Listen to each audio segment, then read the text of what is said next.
Pinagtanong-tanong namin kung ano ang unang naiisip ng ating mga fellow explorers pag naririnig ang salitang camping. Survey says, Nasa school. Tent? Scout? pero alam mo bang hindi mo kailangan maging isang scout para makapag-camping? Hindi rin kailangan maging estudyante para makapag-camping. At sakto, may alam akong lugar kung saan pwedeng-pwede kang mag-camping kasama ang kahit sinong gusto mong isama. Tara sa Chulay Camp and Cafe sa Barangay Agbalogo, Macato, Aklan. A quick 20-minute travel from Poblacion Calibo ay masisilayan mo na ang napaka-charming na bayan ng Macato sa probinsya ng Aklan.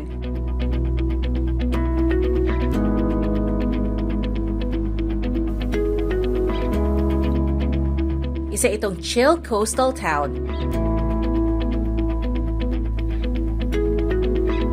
na may mix ng nature vibes at local character. Ang mga sceneries dito ay parang straight out of an aesthetic feed. Plus, perfect backdrop din ito for your next photo dump. Bukod sa mga tanawin, may rich culture din ang Macato.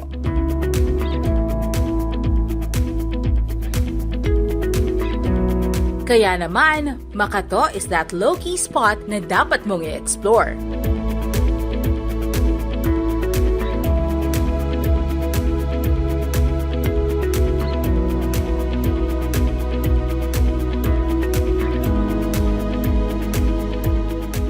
Matatagpuan ang Chulay Camp and Cafe dito sa Barangay Agbalogo, na isa sa 18 barangays ng bayan ng Macato. Sasakay ka lang ng tricycle mula sa public market at sa tricycle fare na 50 pesos per person ay mararating mo na ang ating destination.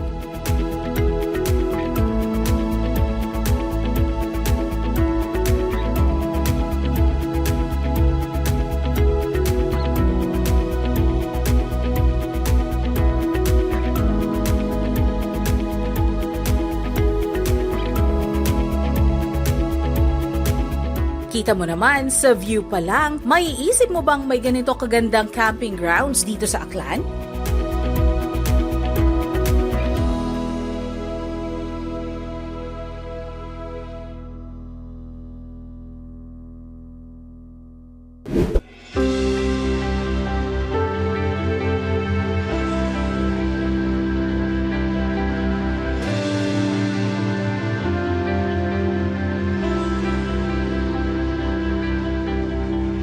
Driving through our memories, hand in hand, you and me, we were making plans to be forever, babe. I know you don't need me, but I see you and me, we can make it happen. Be my forever, babe. Leave the light on for me, oh, honey, let me down slowly. I've never been a dreamer till I met you. I know I don't deserve it, but honey, I mean it. I've never been a dreamer till I met you.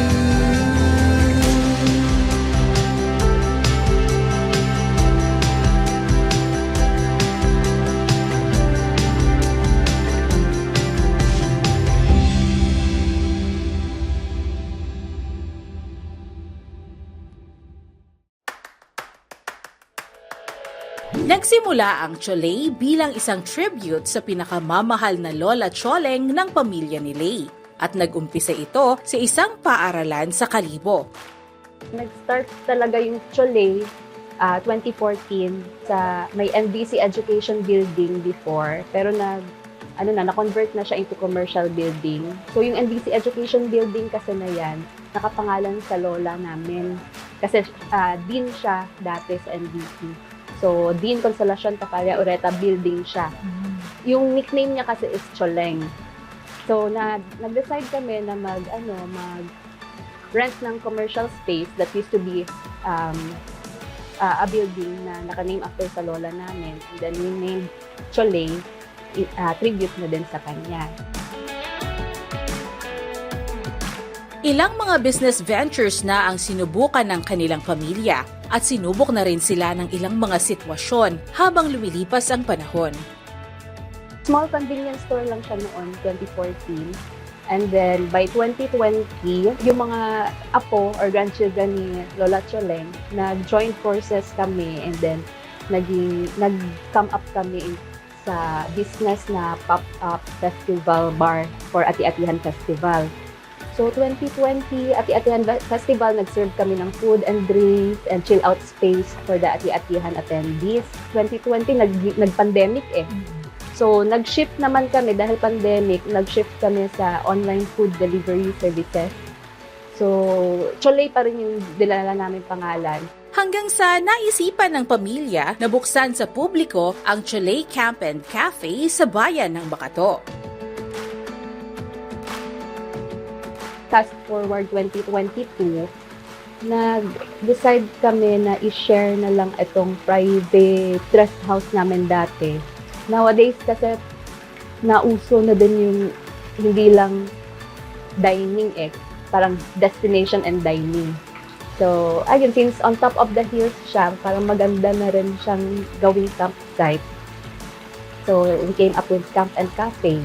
Yung land na rin na to is inherited din from Lola Choleng. Hindi lang siya kasi business parang it's our way of showing or sharing our family story. Must try dito sa Cholay Camp and Cafe ang kanilang infinity pool with a view. At hindi ito basta-bastang view lang ha, dahil mula dito ay may panoramic view ka ng malaking bahagi ng Aklan and beyond. So you can dip by the pool and then enjoy the majestic views ng Aklan. Also, kami lang yung nag-o-offer ng view that you can see most of Aklan. Sa east, nakikita mo dyan, mag-view mo talaga yung Kalibo, Numancia, tsaka yung sea by the horizon ng Hawili, makikita mo. And yung Sibuyan Island, makikita mo din. Mas magical pa siya kasi mabaview mo yun while dipping sa pool. And then, sa west din, nandun din yung mountain. So, parang almost 360 degrees view siya.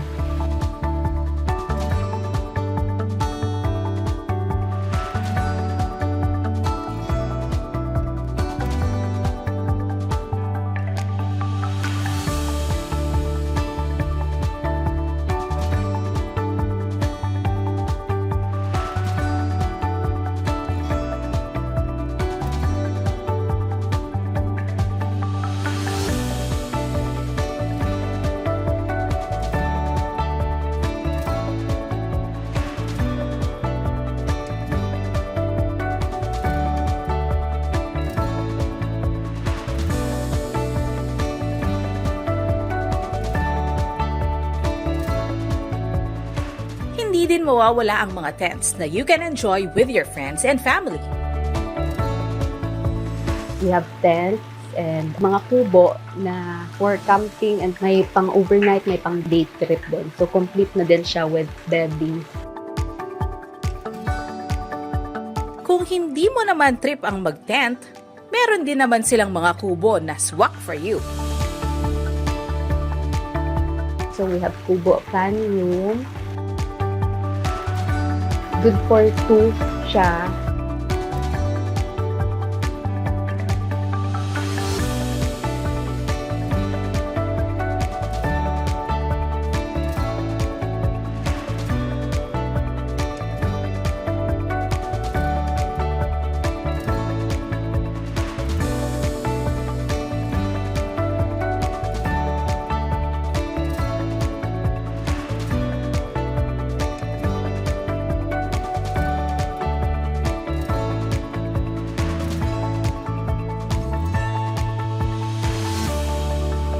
And then may kubo aircon room, good for 2 din.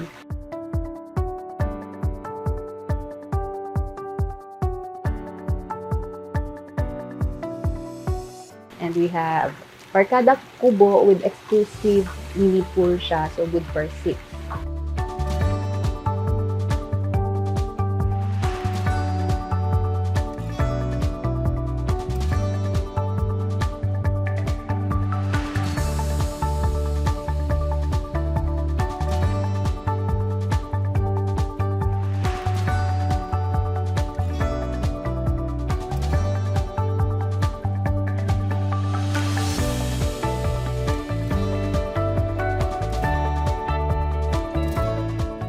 Pero kung ang gusto mo ay authentic feels of being near nature, subukan mo ang kanilang cottages kung saan ihehele ka ng gentle breeze from the hills of Makato. We also have cottage. Camping style din yan kasi natural ventilation lang siya, no electricity. Authentic nature lang din. Actually, yan pa nga yung best seller namin kasi camping style siya pero more comfortable than the tent. Kasi yung tent pwede sa wind, pag malakas ang hangin at malakas ang ulan. Dito ay ramdam na ramdam mo rin na ikaw ay nasa isang camping trip dahil meron din silang trail for trekking.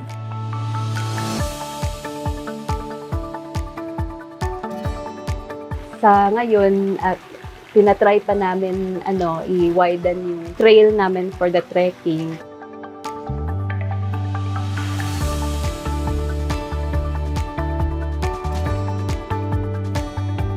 Para naman sa may mga events at gusto ng nature aesthetic for their backdrop, pwedeng-pwede mo itong gawin dito sa Chole. We have pavilion for small events siya, maximum of 30 packs. We also offer our outdoor ground, especially sa mga nature lovers na gusto magpa-event na yung backdrop nyo is nature lang. Ayun. So, yun yung offers namin. Outdoor ground and yung pavilion.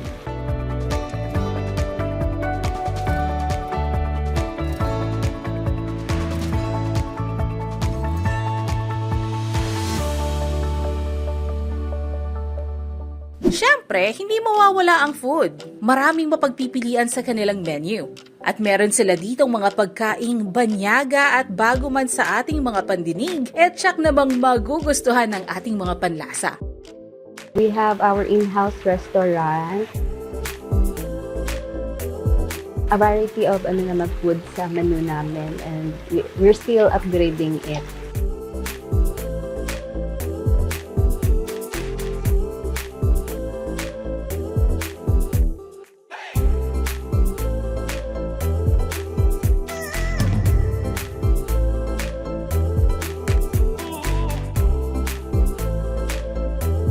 Best seller namin is yung best seller din namin before during pandemic. So yung Vietnamese pizza, Vietnamese spring rolls,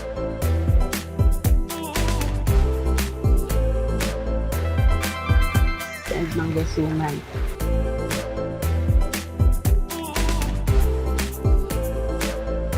May mga dessert din kami. Sa desserts naman, best seller namin is yung buko halo-halo.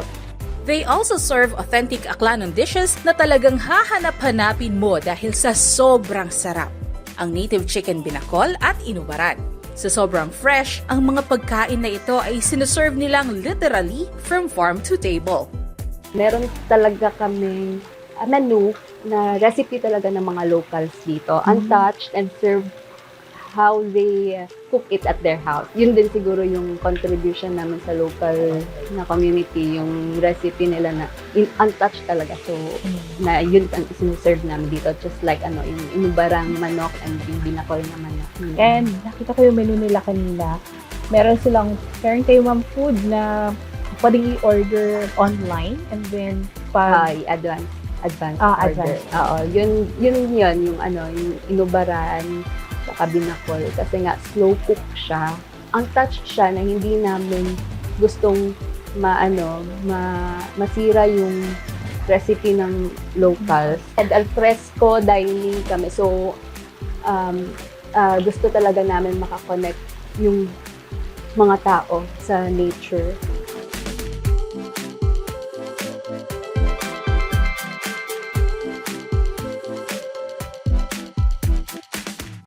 Sa pagbabahagi ng legacy ni Lola Choleng sa publiko ay nakatulong sina Lay sa kanilang komunidad, sa environment at naging mas mahigpit at mas matatag ang relasyon nila sa kanilang mga kapamilya. Naka-contribute talaga kami sa local community kasi first is nakapagbigay kami ng job opportunities kasi yung entire team namin from the locals of Barangay Agbalogo. Yung land na to, before, puro gogon grass lang siya. So, madami na rin kami na-plant na trees. And also, kasi as much as possible, tinatry talaga namin na kunin yung mga skills and products ng local. So, tulad ng dishwashing soap na ginagawa namin, supplied by the locals. So, dagdag din sa kanila, kita.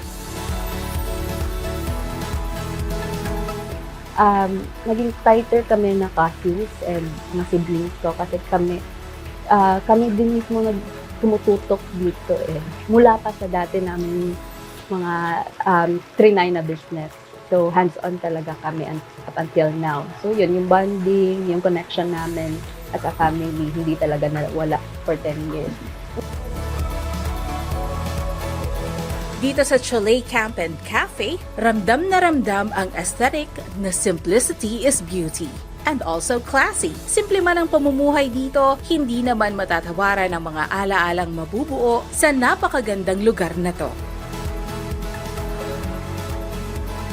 Nag-promote talaga kami ng simple living, architecture na nagbe-blend with nature. Kasi parang gusto namin i-advocate na simple living is also as beautiful as luxury life.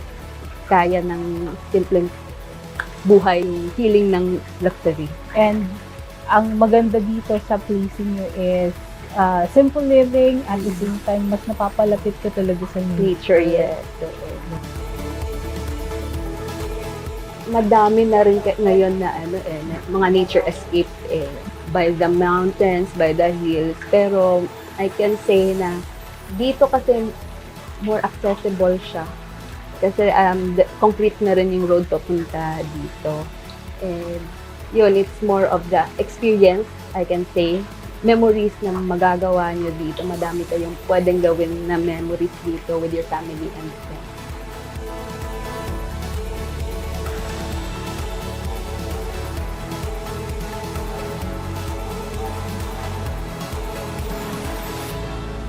If you have more inquiries, you can message us via our Facebook Messenger page. Search nyo lang po yung Chole Camp and Cafe. We are inviting you to visit and experience nature here at Chole Camp and Cafe. If you want to chill, unwind, and escape from your busy life, Chole is the perfect place.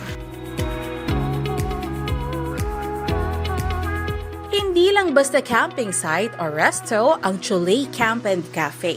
Ito ay isang lugar na nabuo mula sa pagmamahal. Isang handog at alaala para sa isang taong nagbigay ng walang kapantay na pag-aaruga sa kanyang pamilya.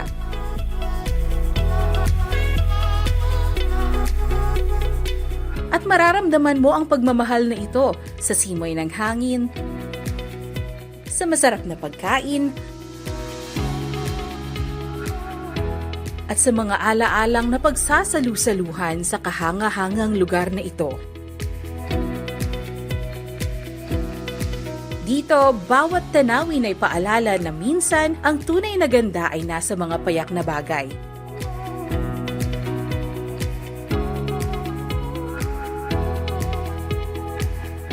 Kaya kung hanap mo ay lugar para mag-relax, mag-adventure, o mas mapalapit sa kalikasan, experience it here sa Chole Camp and Cafe. Isa itong tunay na budget-friendly, pang-bucket list, at spot-on destination sa Barangay Agbalogo, Macato, Aklan that reminds us that simple moments can last a lifetime.